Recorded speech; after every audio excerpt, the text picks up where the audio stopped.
Quelle est la chose la plus terrible qui pourrait vous arriver? La chose la plus triste? Est-ce que ce serait quelque chose de l'ordre de l'échec dans les études, dans votre vie professionnelle? Est-ce que ce serait des gens de votre entourage qui vous haïssent ou qui vous moquent? Est-ce que ce serait une grave crise existentielle, difficile, un mal-être? Est-ce que ce serait la faim, la maladie, la mort d'un proche? Je pense que chacun a sans doute sa propre liste. Et ces choses sont terribles à vivre et ont réellement le pouvoir de nourrir nos peurs. Mais quand même, disons-le déjà là, à ce stade, Jésus les a déjà prises en compte, toutes ces choses, dans la grande prière qui façonne nos prières. Notre Père est le centre et la source de toutes choses.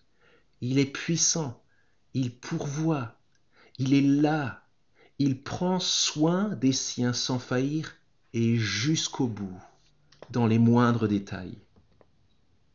Et dans ce cadre tellement beau et sécurisé, ce qui peut nous arriver de plus terrible et de plus triste, ce ne sont pas toutes ces choses qui ne peuvent pas nous couper de lui, mais c'est l'éventualité de pécher. C'est pour ça que, à la fin de sa prière, de la prière qui modèle notre prière, le Seigneur Jésus nous enjoint à toujours prier, au chapitre 11 de Luc et au verset 4, « Ne nous laisse pas entrer en tentation ». Au-delà de l'épreuve que nous traversons, il peut y avoir dans ces épreuves, ou d'une manière générale, des tentations, et en particulier des tentations à pécher. Ce qui est sûr, c'est que le monde tout autour de nous, qui est sous l'emprise du tentateur, joue souvent avec l'idée de tentation. La tentation du magnum vanille enrobé de chocolat noir. Quelle tentation! Ou bienvenue la semaine prochaine sur votre super émission L'île de la tentation, sans compter tout ce qui est dit, moqué, repris et peut-être même aussi glorifié dans la notion de tentation. On se laisse tenter, c'est quelque chose de grisant dans ce monde, d'une manière ou d'une autre. Mais si le Seigneur est mort, c'est pour payer à notre place le prix de notre péché, pour que nous ne soyons pas jugés, mais pardonnés et adoptés par Dieu.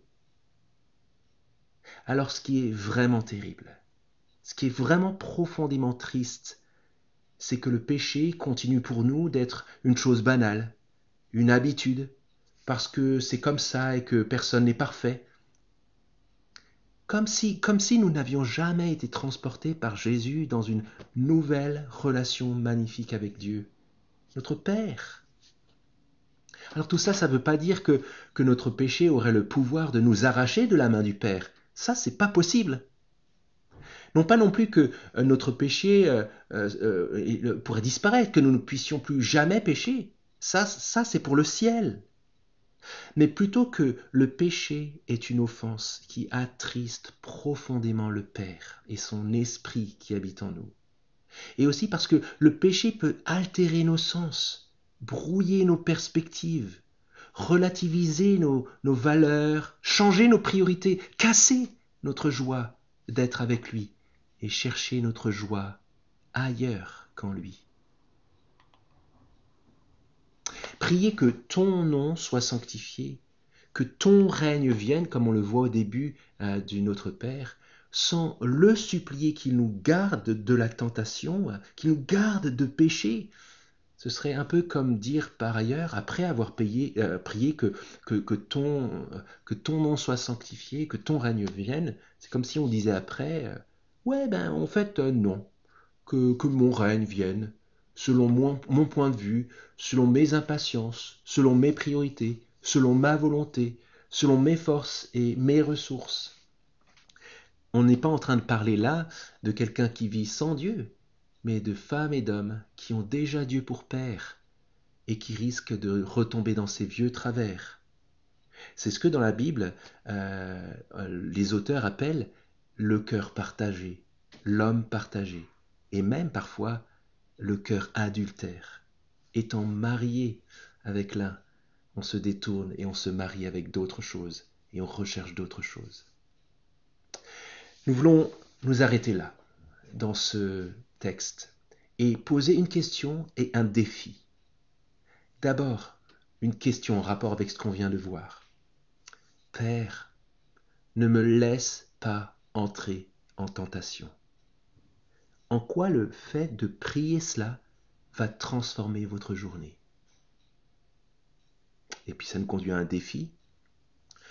Trouvez une personne autour de vous avec qui vous avez un ami, quelqu'un avec qui vous avez un bon contact, quelqu'un de votre entourage, et puis pourquoi ne pas essayer de lui expliquer la raison pour laquelle, pour vous, c'est vraiment important de désirer de tout votre cœur de ne pas entrer en tentation.